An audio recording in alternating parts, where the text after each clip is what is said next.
Baik teman-teman, selamat datang kembali. Pada kesempatan kali ini saya akan membahas mengenai investasi saham ya.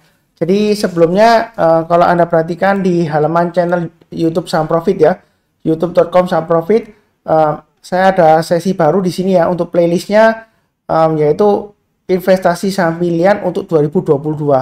Jadi karena sebelumnya ada beberapa request ya dari komentar subscriber dan juga dari member grup Saham Profit ya. Pak Sunar, sekali-kali bahas dong mengenai saham-saham pilihan untuk investasi ya, kira-kira jangka panjang gitu ya.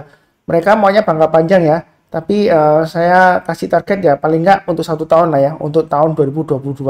Nah di sini kalau kita klik playlistnya, nanti dia akan muncul playlistnya di sebelah kanan sini ya. Nanti di sana akan ada beberapa saham ya. Jadi di sini saya sudah tambahkan ASCI ya, yang pertama ya untuk playlistnya.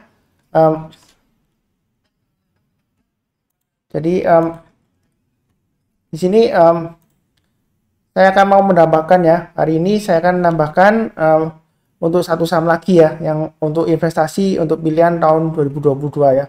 Jadi maksudnya seperti gini ya, Anda mulai buy sekarang, nanti kira-kira istilahnya kalau panen dan menanam ya. Jadi kita menanam sekarang, nanti panennya mungkin sekitar tahun depan ya, kurang lebih 1 tahun ya.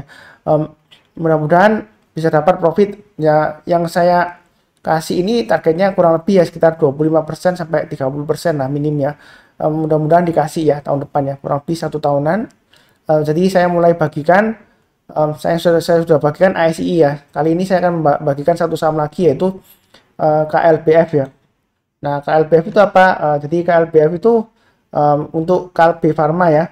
Jadi kalau kita ke websitenya kalbe.co.id ya, kemudian pilih ke investor, di sana ada beberapa informasi ya di sini ya, untuk share information, untuk annual report ya, kemudian financial report, company presentation dan lain-lain ya.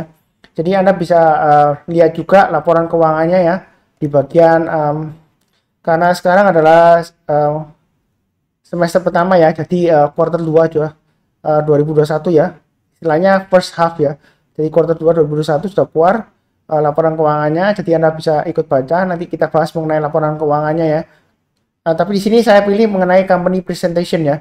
Jadi kalau kita klik ke company presentation ya, ini adalah presentasi update terakhir ya, company perusahaan, presentasi perusahaan ya, mengenai first half ya. Jadi tengah semester 2021, kira-kira kinerjanya seperti apa untuk PT Kalbe Pharma ya, seperti itu ya. Jadi saya bahas dulu mengenai sekilas mengenai Kalbe Pharma ya. Kalbe Pharma itu dia jualan bisnis utamanya ya. Dia jualan obat-obatan ya, baik itu yang obat resep atau vitamin atau mineral ya, dan juga beberapa nutrisi ya, minuman nutrisi juga ya. Dan juga bisnisnya juga distribusi dan logistik ya. Jadi bukan hanya jualan obat, tapi dia juga bisnis distribusi dan logistik ya, seperti itu ya. Jadi company-nya ini sudah lama ya, tahun 1966 ya, mulai dari Jakarta ya. Jadi dia itu lumayan besar ya dia ya. Di Asia Tenggara dia market cap-nya sekitar 4,5 triliun US dollar ya, seperti itu ya. Kemudian secara garis besarnya ini saya lompati, nggak seberapa penting ya. Kemudian kita langsung fokus ke bisnisnya ya. Jadi salah satu bisnisnya adalah jualan obat, yang kita tahu khususnya untuk pandemi ya. Dia jualan beberapa produknya seperti Fluvir ya, kemudian Covivor atau biasanya Remdesivir ya, kemudian Favical ya, Favipiravir ya. Ya, karena saya bukan dokter, jadi pronunciation-nya agak kurang tepat ya mungkin ya. Kemudian bisnis lainnya seperti vitamin atau herbal ya. Yang saya tahu vitamin atau suplemen yang paling terkenal adalah yang musim pandemi ya, Secavid ya, yang saya tahu ya. Itu yang paling banyak direkomendasikan, sehingga saya ya, ya kurang lebih ini bisnisnya untuk vitamin dan suplemen ya. Kemudian yang lain-lainnya ini untuk channel e-health ya. Jadi e-health ya juga ada. Kemudian untuk bisnis, kira-kira penjualannya gimana ya untuk setiap sektor bisnisnya. Untuk bisnis untuk obat yang pakai resep ya, itu biasanya dia kalau kita lihat di sini dia meningkat ya. Dari tahun 2020 tengah semester ke 2021 tengah semester dia meningkat 5,4% ya. Jadi lumayan bagus ya seperti itu ya. Walaupun dia mungkin banyak jual generik juga ya BPJS program ya, tapi penjualannya sejauh ini lumayan ya kenaikannya walaupun tipis ya. Berikutnya ini divisinya ya kita tahu sendiri lah beberapa brand ya seperti itu ya.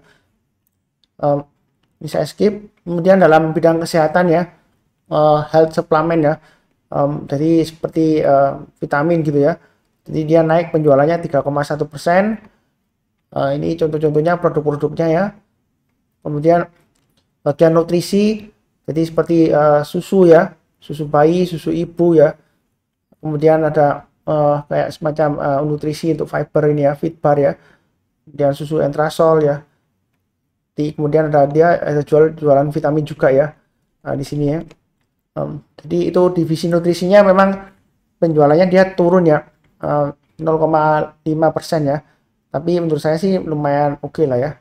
Kemudian ada yang peningkatan signifikan ya dari bisnisnya yaitu distribusi dan logistik ya, naiknya 15,6%. Jadi ini saluran channelnya saya nggak bahas lebih detailnya ya karena di sini saya fokus ke sahamnya ya. Kurang sekilas seperti itu ya. Kalau kita lihat secara sekilas dari ini ya gross profitnya ya, dia naik 2,7%. Kemudian biaya operasional to net sales ratio ya, di sini dia turun tipis ya, 28% ya, masih cukup bagus sih kalau saya bilang sih. Kemudian profitnya sebelum tax ya, dia naik 6,6% ya seperti itu ya.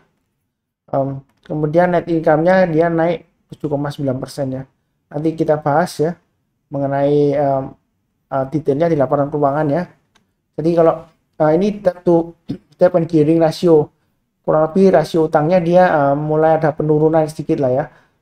Yaitu bagus ya kalau utangnya lumayan mulai turun ya. Ya walaupun sedikit lah ya. Kemudian ini adalah cash dan net cash balance-nya ya masih terjaga ya, arus kasnya ya. Dividend payment-nya dia maintain kurang lebih kalau dihitung dividend yield-nya ya rata-ratanya sekitar 2% ya beberapa tahun terakhir ya. Ini dividen payout rasionya ya. Katanya sih dia bakalan maintain 45-55% ya payout rasionya ya. Jadi 45% sampai dengan 55% dari keuntungannya akan dibagikan sebagai dividen tunai ya, seperti itu ya. Kemudian untuk capex-nya ya, capital expenditure dia sepertinya di sini dia mulai mengurangi ya, seperti itu ya. Jadi dia berusaha untuk bertahan di masa pandemi ya. Terus kemudian lain-lainnya prediksinya sih mudah-mudahan ya tercapai ya. Dalam tahun 2021 ini dia mengharapkan EPS grow-nya 7-10 10% ya. Kemudian year on year sales-nya dia growth-nya sekitar 7-10% seperti itu ya. Dividend payout ratio-nya dia tetap menjaga 45-55% ya. Jadi 45% sampai 55% dari laba bersihnya dibagikan untuk dividen tunai ya, seperti itu ya. Istilahnya bagi hasil ya per lembar sahamnya. Jadi ini kurang lebih asetnya nggak ada yang perubahan yang signifikan sih, naik tipis ya asetnya. Di sini untuk liabilitasnya, utangnya ya tengah semester 2020 dibandingkan 2021. Kalau kita lihat di sini turun ya utangnya ya, liabilitasnya ya. Total liabilitasnya turun 4,6%. Gitu ya. Kalau untuk jangka pendeknya dia turun 1,6%. Untuk yang jangka panjangnya dia turun 13,1% ya di sini ya. Untuk liabilitasnya ya atau utangnya istilahnya ya. Kemudian untuk penjualannya dia di sini tengah semester 2020 dibandingkan 2021 dia naik 6,6% ya net salesnya. Kemudian pendapatan laba bersihnya ya. Jadi kalau kita lihat sebentar di mana ya. Ini total laba bersihnya dia juga namanya kenaikan ya di sini ya. Di sini laba bersihnya sekitar 1,4 triliun ya tahun 2020 pertengahan. Kemudian 2021 pertengahan dia naik 7,4% ya, sekitar 1,5 triliun ya. Jadi masih istilahnya masih cukup bagus ya. Cash flow-nya juga terjaga di sini ya. Masih positif ya seperti itu ya. Jadi di sini kita lihat ada peningkatan 14,8% ya tengah semester tahun lalu dengan semester tahun 2021 ini ya untuk cashnya ya. Ya kurang lebih sekilas seperti itu sih ya. Kalau mau baca detail laporan keuangannya bisa download ya di halamannya ini untuk bagian financial report ya. Kemudian pilih yang kuartal 2 ya. Karena sekarang saya bahasnya bikin video ini tanggal 12 Agustus 2021 ya. Jadi untuk kuartal 3 sih masih belum keluar ya laporan keuangannya ya. Jadi hanya kuartal 2 ya, atau biasanya disebut tengah semester ya, first half ya dari 2021 ya. Ini laporan keuangannya kurang lebih sama ya dengan yang tadi ya. Kemudian berikutnya untuk analis report ya. Ini salah satu analis dari Mirai Asset ya. Ini dia tulisnya tanggal 1 Agustus 2021 ya. Itu yang terakhir ya. TP-nya dia masih memprediksi masih bisa sekitar 1760 ya. Upside-nya sekitar 39,7%. Jadi TP ini target price ya maksudnya ya. Nggak mesti pasti tercapai enggak ya. Ini kurang lebih perkiraan analis saja ya, kurang lebih untuk jangka 1 tahunan biasanya ya seperti itu ya. Di sini dia bilang rekomendasinya masih maintain buy ya, targetnya di 1760. Dia hitungannya berdasarkan target price-nya dari PI 28,6 kali ya seperti itu ya. Nanti saya bahas lebih detail mengenai PI rasionya ya. Sekarang posisinya di mana? Apakah sudah murah PI-nya atau di mana? Nanti kita bahas di bagian selanjutnya nanti ya. Ini kurang lebih summary-nya ya. Jadi net profit-nya untuk first half ini ya. 1H21 ini maksudnya first half ya. H itu half. Jadi pertengahan tahun 2021 dia dibandingkan dengan pertengahan tahun 2020 dia naik 7,9% ya net profit-nya ya. Jadi lumayan naik di sini ya. Jadi kalau kita lihat persentase untuk gross margin-nya dan operating margin dan net margin dia masih terjaga lah, kurang lebih sama ya. Jadi nggak ada yang perubahan signifikan secara fundamental ya, masih kurang lebih sama lah ya. Kemudian ini kurang lebih net profit ya. Jadi net profitnya dia dari 2016, 2017, 2018 sampai 2021 ya sejauh ini ya. Ini kurang lebih perkiraan di setahun kan ya. Jadi dia masih cenderung naik ya. Ini proyeksi tahun 2022 ya, proyeksinya seperti itu ya. Jadi laba bersihnya dia sebenarnya lumayan bagus ya. Revenue-nya atau pendapatannya dari tahun ke tahun dia lumayan naik ya seperti itu ya. Jadi secara fundamental sih memang dia cukup solid ya seperti itu ya. Memang kalau dari pergerakan harga sahamnya ya, dia nggak seperti kayak emiten lainnya yang punya pemerintah ya, seperti KAEF atau INAF ya. KAEF kalau INAF itu kan kalau dia naik bisa naik tinggi ya. Kalau profitnya bisa cuan atau profitnya bisa berkali-kali lipat ya. Tapi kalau KLBF dari dulu sih lumayan stagnan ya. Dalam arti dia di range sekitar ya kurang lebih 1.300 sampai dengan 1.600 ya. Kalaupun naik highest ya sekitar 1.800 ya harganya. Kalaupun dia pernah naik ke atas 1.800, nggak lama lagi dia akan turun lagi masuk ke bawah 1.800 ya. Kemudian testing lagi area range bawahnya ya 1.300 ya. Memang KLBF ini salah satu saham yang saya sukai ya dibandingkan dengan KAF dan INAF ya. Karena dia kalau dari sejarahnya mulai tahun 2016 ya, dia performance-nya secara price action-nya dia lumayan kokoh ya. Pernah terbukti dia turun dalam di bawah 1.300 pada masa pandemi ya, kemudian dia naik tinggi ya.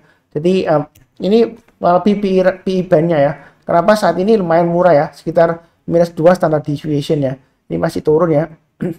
Nah biasanya sih kalau turun terus bawah -2 standard deviation-nya, kita patut mempertanyakan ya apakah ada masalah dengan perusahaannya atau gimana gitu ya. Atau memang karena belum ada investor yang tertarik atau belum ada sesuatu yang menarik gitu ya. Ya kalau kita lihat tadi bahas sekilas mengenai fundamental atau laporan keuangannya ya, tidak ada masalah sih untuk KLBF ya. Harusnya sih mungkin karena investor belum tertarik ya. Ya mungkin aja karena sekarang investor tertarik dengan IPO buka ya. Mungkin uangnya masih di saham buka atau gimana ya. Bukalapak ya. Jadi saya nggak tahu ya. Ya itu perkiraan saya aja ya. Ya bisa aja ngawur ya. Ya dugaan aja ya. Ya, seperti itu ya. Jadi sekarang kan belum menarik investor. Mudah-mudahan ya kedepannya mulai bangkit ya tahun depan ya. Jadi kita bisa profit minimal 25% lah ya, seperti itu ya. Oke, berikutnya mengenai komposisi kepemilikan saham ya.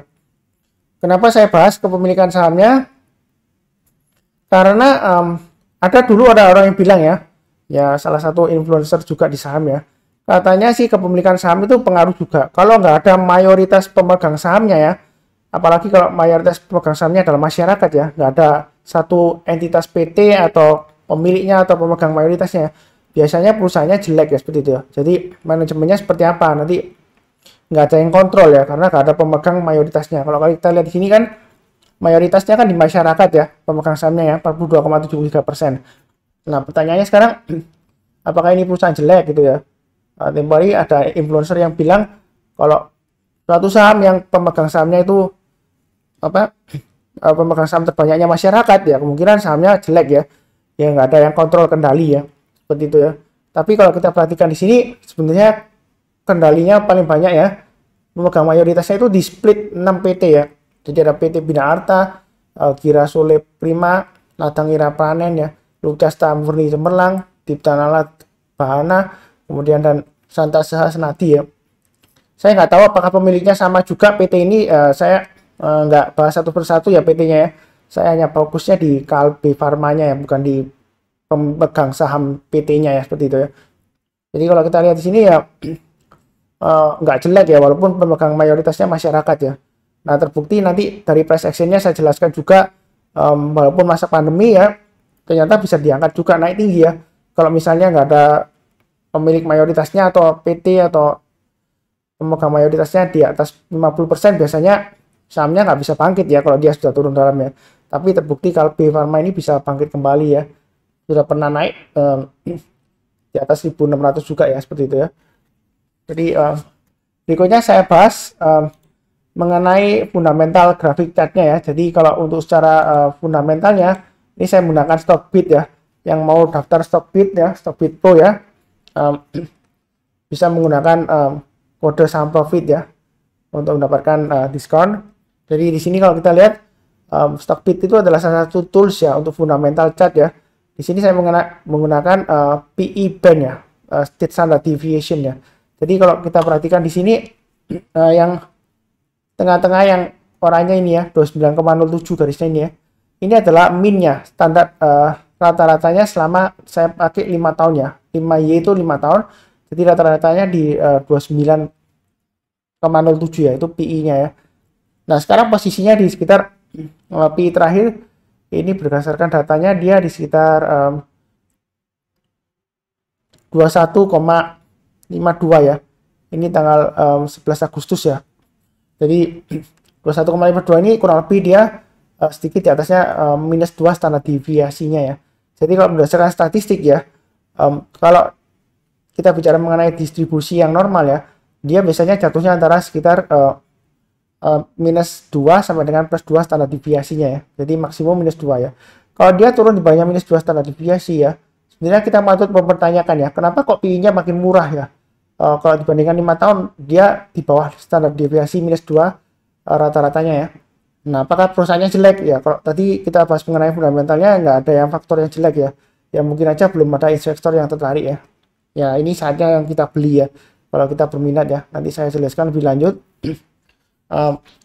Kurang lebih seperti itulah PI-nya. Kemudian berikutnya berdasarkan ini ya, PBV-nya ya, price to book value. Jadi nilai buku perusahaan, nilai aslinya ya. Itu di sini dia dihargai di 3,39 yang terakhir ya. Selama 5 tahun terakhir rata-ratanya di 4 ya. Nah, price to book value-nya ya.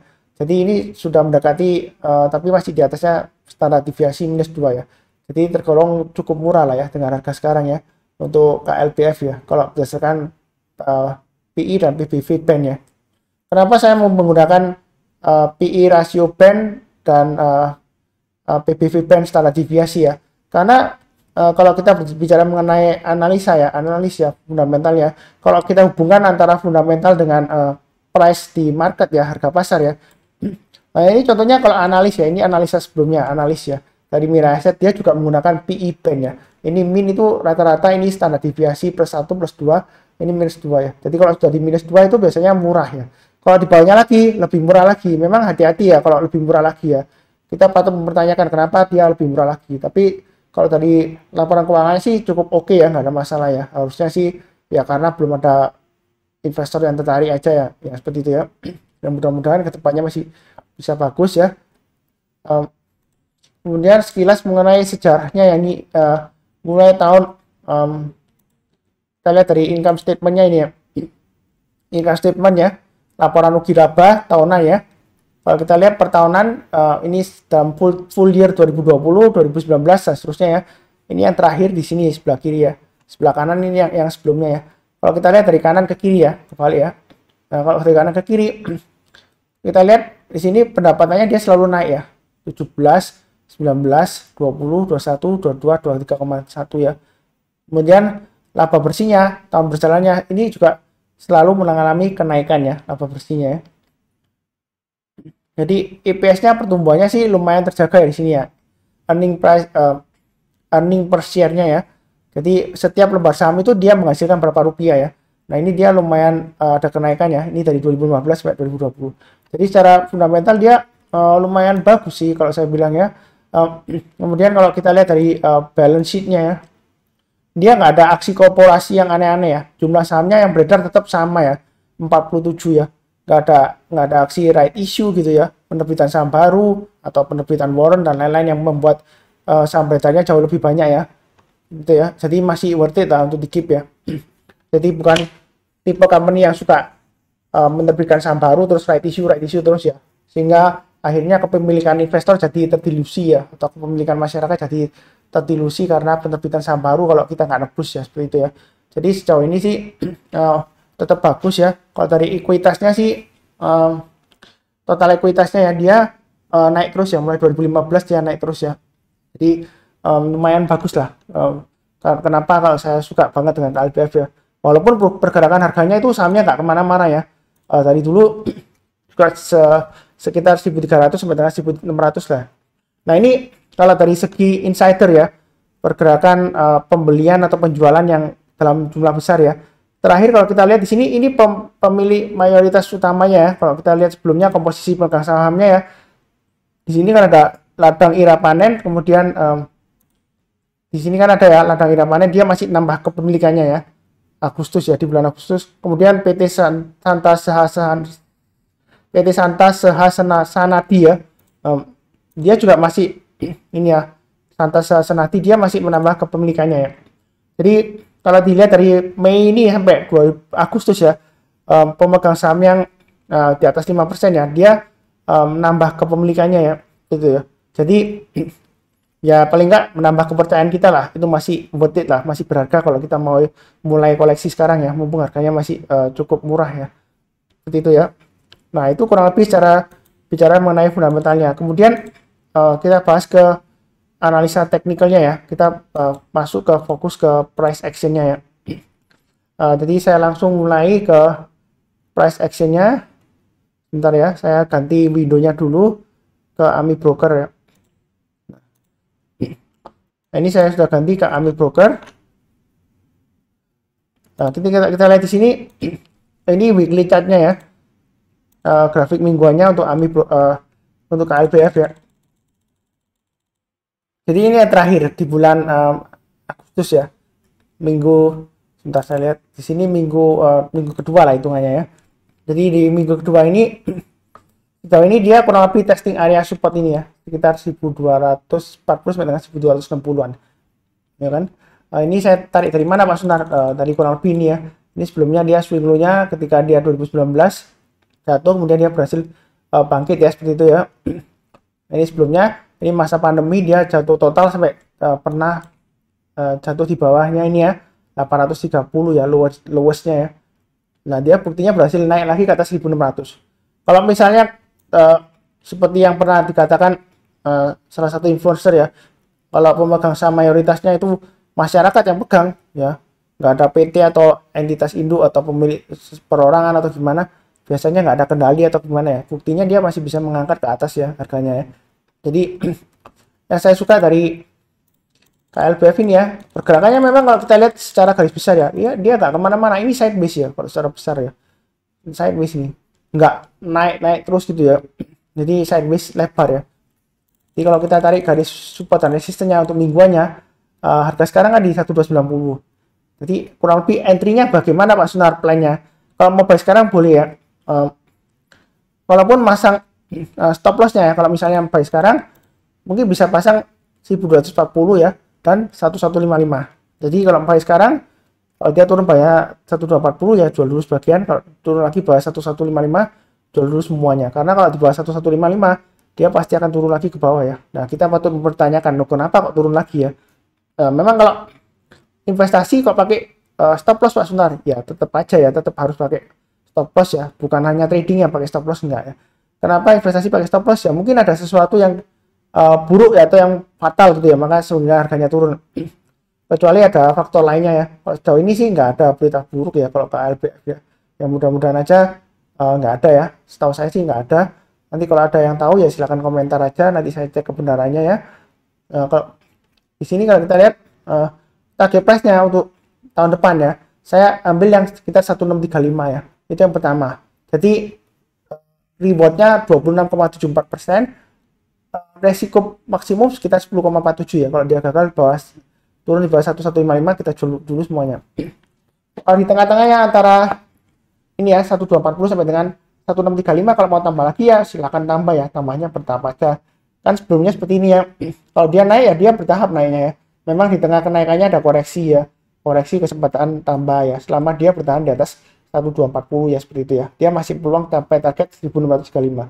Jadi 26% lebih ya, 26,74. Syukur-syukur kalau dikasih 1780 ya.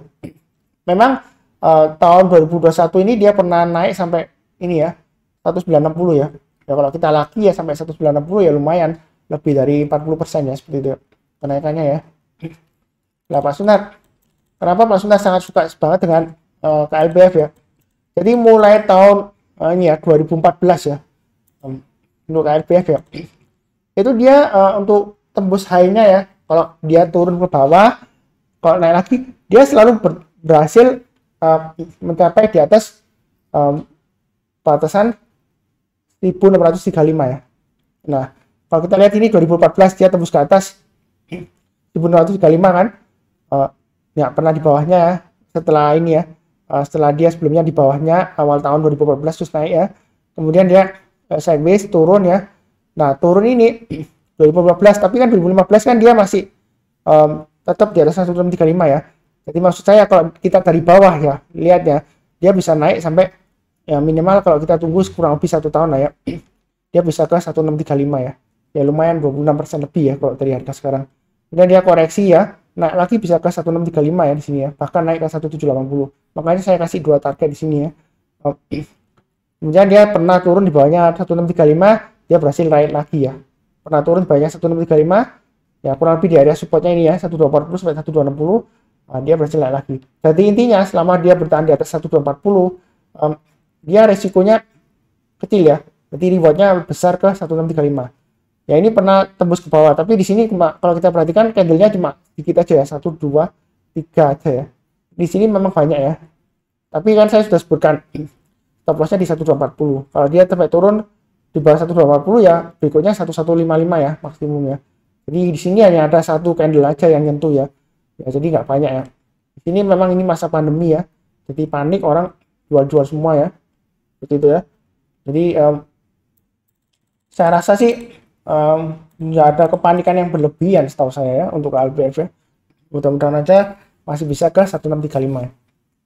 Itu target price-nya ya. Jadi kalau mau invest sekarang silahkan, mudah-mudahan aja tercapai ya. Jadi yang tujuan saya sih ini untuk sesi yang bagi yang nggak cocok trading harian atau trading mingguan ya, seperti itu ya. Maunya yang agak jangka panjang Pak Sunar, saya nggak perlu liatin tiap hari, pusing saya Pak Sunar. Saya ada kerjaan ya, apalagi untuk ibu-ibu ya. Sunar saya ada kerjaan rumah tangga, terus ada ngurus anak dan sebagainya, suami ya. Jadi kalau mau yang simpel-simpel aja, saya kasihkan yang itu ya, yang mudah untuk investasi sampai tahun 2022 ya. Kalau belinya mulai dari sekarang ya. Masuknya bertahap aja boleh. Kemudian mungkin ada yang bertanya seperti ini ya. Pak Sunar, kira-kira apa benar gitu Pak Sunar yang Pak Sunar bilang gitu ya. Kalau KLBF itu dia kalau kita belinya selama dia masih berada di atas 1.300 ya, itu masih ada kemungkinan paling nggak 1.600 ya dia tercapai ya. Nah, ini saya tunjukkan Telegram saya ya. Buktinya kalau saya pernah merekomendasikan untuk buy KLBF ya, dan sudah kena hit ya, istilahnya targetnya sudah kena ya 1.600 lebih ya. Jadi saya 2 kali, kebetulan ada catatannya ya, jadi saya tunjukkan buktinya ya. Mungkin bagi yang kurang percaya, masa sih yang diomongkan Pak Sunar benar gitu ya. Memang saya nggak bisa mengatur marketnya ya, tapi dari analisa saya sebelumnya 1.600 ke atas itu biasanya dalam waktu paling nggak 1 tahun kena ya. Kadang-kadang dia bisa kalau memang lagi turun, lagi lesu sekarang ya, kita simpan, pokoknya selama di atasnya 1155 masih peluang naik terus ya. Jadi saya perlihatkan Telegram ya. Ini analisa saya sebelumnya. Jadi saya punya Telegram itu ada 2 ya. Satunya saham profit, namanya saham profit. Satunya lagi berita saham ya. Ini berita saham itu channel bukan grup. Jadi kalau di berita saham ini, kalau kita search ya KLBF. Jadi di sini kita coba dari tahun 2016 ya, seingat saya waktu itu ya. Saya waktu itu sekitar bulan Mei ya. Nah ini Mei di sini ya. Saya sebutkan KLBF peluang rebound ya menuju masa kejayaannya 1.900. Waktu itu masih di harga 1.375 ya. Itu di sekitar bulan Mei ya. Kemudian sekitar 18 Juni saya ulang lagi ya. Masih ada peluang sampai ke 1.600 ya. Ini garis-garisnya sudah saya berikan ya. Waktu itu harganya masih 1.425 ya. Saya sudah sebutkan selama bertahan di atas 1.400 ya, saham ini masih butuh potensi menembus resisten 1.470 menuju ke 1.600 ya. Ini waktu bulan Juni 18 ya. Ya, kalau kita intip di price actionnya ya, 18 Juni 2016 ya waktu itu ya. Jadi saya balik lagi ke grafiknya ya. 18 Juni 2016. Jadi sebab kita mundur ke belakang ya. Nah, kurang lebih sekitar ini ya. Oh, KLBS tanggal 18 ya. Nah, ini ya. 18 Juni, 17 Juni ya. Waktu itu mungkin hari Sabtu atau gimana ya. Jadi 17 Juni ya di sini ya. Nah, ini waktu itu kan dia masih close-nya di harga 1.425 ya. Nah, betul kan, nggak lama lagi dia kalau saya menunggu ya. Intinya selama bertahan di atasnya ini ya, 1240, 1260 ya. Ini garisnya masih valid ya. Jadi selama bertahan di atas 1240 dia masih peluang untuk naik sampai minimal lah 1.600 ya. Di sini angkanya sekitar 1635. Kalau dia biasa tembus lagi ya, berikutnya 1780 ya. Biasanya nggak lama, paling lama 1 tahun. Ternyata benar kan omongannya Pak Sunar ya. Tembus Pak Sunar. Gitu ya. Itu yang pertama ya, sudah berhasil ya. Kemudian yang berikutnya nggak lama lagi ya. Ketika dia harganya terkoreksi, saya tunjukkan lagi ya.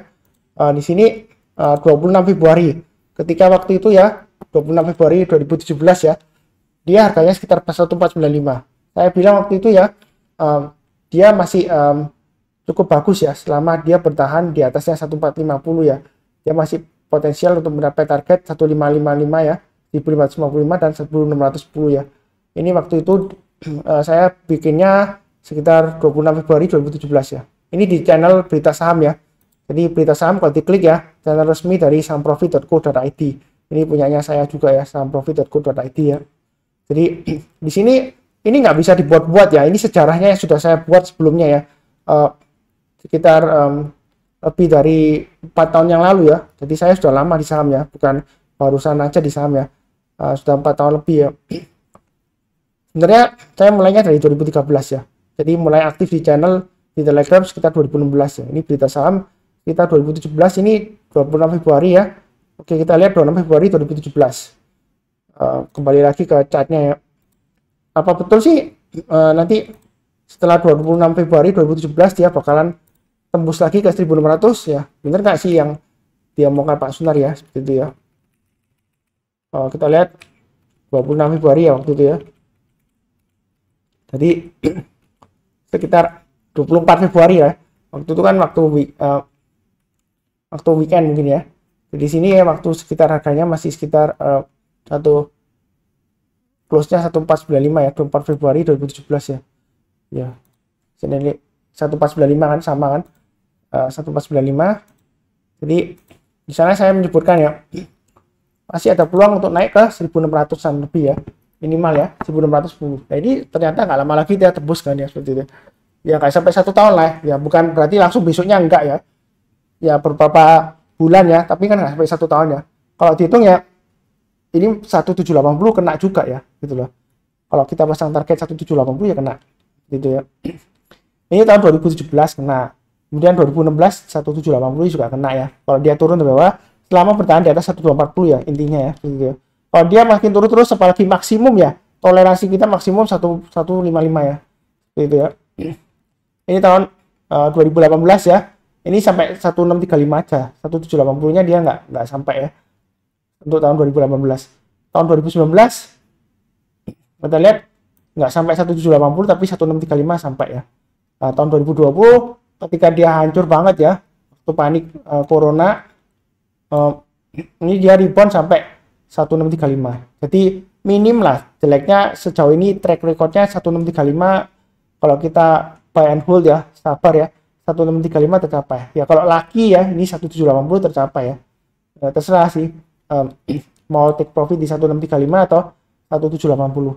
Kalau kita kembali dari weekly chartnya ya, ini sudah saya hitungkan kira-kira profitnya berapa persen ya, kurang lebih ya 26%, 37,98% di 1780 ya kan. Ini kalau kita tengok lagi tadi ya dari analis Mirai Asset ya, dia pasang target price-nya Kalbe Pharma sekitar area 1760 ya. Jadi kenapa itu kok 1760? Karena dia sudah sebutkan sebelumnya ya di laporannya Mirai sana analisnya, dia berdasarkan estimasi PE ratio 28,6 kali ya targetnya seperti itu. Itu berdasarkan 5 tahunan rata-rata ya minnya ya, yaitu sekitar 27,4 kali ya rata-ratanya ya. Dan prediksinya dia untuk 2021 forward EPS-nya ya kurang lebih dia 1760. Kalau saya sih pasang targetnya ya di area 1635 ya kalau berdasarkan price action-nya seperti itu. Jadi yang mau sistem invest, kalau menurut saya sih sekarang sih kesempatan memang masuk ya. Resikonya ya pasang stop loss-nya mungkin kalau dia turun di bawah 1155 ya maksimum ya. Kalau mau pasang stop loss bagian kalau dia turun di bawah 1240. Memang kondisinya sekarang ini masih cenderung lesu downtrend ya. Terus terang aja ya. Nah, justru karena lesu, nah itu kita mulai masuk invest untuk jangka menengah ya. Jadi saya nggak bicara mengenai jangka panjang nggak ya, karena kita nggak akan pernah tahu apa yang terjadi di kemudian hari ya. Kadang-kadang kalau saya ditanyain Pak Sunar sama apa yang bagus untuk jangka panjang, sebenarnya sih jawaban saya cenderung tidak tahu ya. Kalau 1 tahun 2 tahun aja saya mungkin bisa jawab dengan pasti ya. Contohnya sebelumnya saya sudah bahas untuk ASII ya. Dia kalau ASII itu paling nggak 6 ribuan bisa lah ya tiap hari ya, walaupun dia maksudnya tiap tahun ya, walaupun dia tertekan di bawah 6.000 ya, kalau kita sabar nanti dalam 1 tahunan dia bisa pulih di sekitar 6.000 ke atas lah gitu ya. Nah, ternyata kan saya sudah bahas di analisa sama ICI ya di playlistnya ya, jangan lupa lihat playlistnya. Nah, di sana sudah saya bahas. Jadi mudah-mudahan aja sukses ya. Kalau misalnya gagal ya sebenarnya sih kalau dibilang analisa saya menyesatkan ya gimana, memang saya nggak bisa mengatur marketnya ya, tapi saya sudah berikan data-datanya ya, dan juga track record saya sebelumnya saya kasih analisa kan sungguhan tercapai kan. Jadi saya bukan hanya istilahnya omong kosong atau ilmu terawang atau ilmu dukun, enggak ya. Jadi berdasarkan price action-nya, makanya saya sukanya seperti itu ya, dia sideways, dia range-nya lebar ya, dan dia kalau tertekan dalam dia kecenderungan berhasil rebound, dan tiap tahun 1635 lumayan kemungkinan bisa tercapai ya, kurang lebih seperti itu ya. Ya mudah-mudahan aja sukses ya untuk KLBF. Memang dia lemot ya, jangan dilihat tiap hari ya, jangan dilihatin tiap hari. Kalau dilihatin tiap hari nanti tanya terus ke saya, Pak Sunar kok masih belum, Pak Sunar masih belum, Pak Sunar. Ya 1 tahun lah, kasih waktu 1 tahun ya. Satu tahun kalau dapat 26%, kalau sahamnya blue chip kayak KLBF ini ya, ya lumayan. Nah, kalau dihitung-hitungnya deposito aja sekarang berapa? Nggak sampai netnya nggak sampai 6% kan, yang paling tinggi kan, dipotong pajak kan nggak sampai 6%. Walaupun ada yang kasih di atas 6% setelah pajak ya, itu juga resikonya tinggi kan. Itu kan satu tahun ya, cuma 6% ya netnya. Nah ini kalau di sahamnya dalam satu tahun cuma bisa dapat 26%, ya lumayan ya. Ya memang nggak bisa fantastis seperti saham ARA, satu hari ARA enggak ya. Tapi ini tipe-tipe saham yang Anda buy, Anda bisa tidur nyenyak ya seperti itu. Dengan catatan nggak ada masalah dengan perusahaannya ya. Kalau tiba-tiba ada masalah seperti penggelapan atau penipuan produk ya, nah itu di luar kehendak kita ya. Jadi resikonya bukan karena kita salah pilih sahamnya, enggak ya. Ya mungkin karena ya faktor eksternal lah istilahnya ya. Kemudian di sini kalau kita lihat dari grafik asing ya, asing naik gini ya, ya ini bukan acuannya sih ya. Tapi kalau kita lihat dari grafik asingnya naik ya, mungkin ya sedikit memberikan ketenangan lah ya. Maksudnya ini asing koleksi kok gitu ya. Biasanya kan kita kan kurang pede lihat asing ya. Kalau asing buy, wah kita paling nggak tentram gitu ya. Ini akumulasinya yang kuning ini ya. Ini yang garisnya hijau Tosca ya sepertinya. Bukan hijau Tosca ya, hijau lah kurang lebih biru hijau ya ini ya. 7 tahun lah ya kurang lebih ya. Nah ini dia. Nah, kalau menurut Pak Sunar, ini PI average PI-nya selama 5 tahun ya dia turunnya. Ya sekarang di standar deviasi -2 ya. Ini kurang lebih sama datanya dengan di Stockbit ya. Datanya sama ya kurang lebih ya. Ini yang putih ini rata-ratanya minnya, yang hijau tua ini hijau terang ini ya. Yang pertama itu -1, yang ini titik-titik -2 ya. Jadi masih cukup tergolong murah lah ya kalau mau koleksi sekarang. Kurang lebih cukup ya untuk analisa saham untuk investasi ya. Jangan lupa cek untuk yang lainnya ya, yang saya lihat ya, yang sebelumnya mungkin yang barusan baca sampai akhir ya. Yang sebelumnya di sini di halaman depan ya. Ini playlistnya investasi saham untuk tahun 2022 ya. Di sana juga ada ASI ya, Astra ya. Jadi kalau kita klik di sini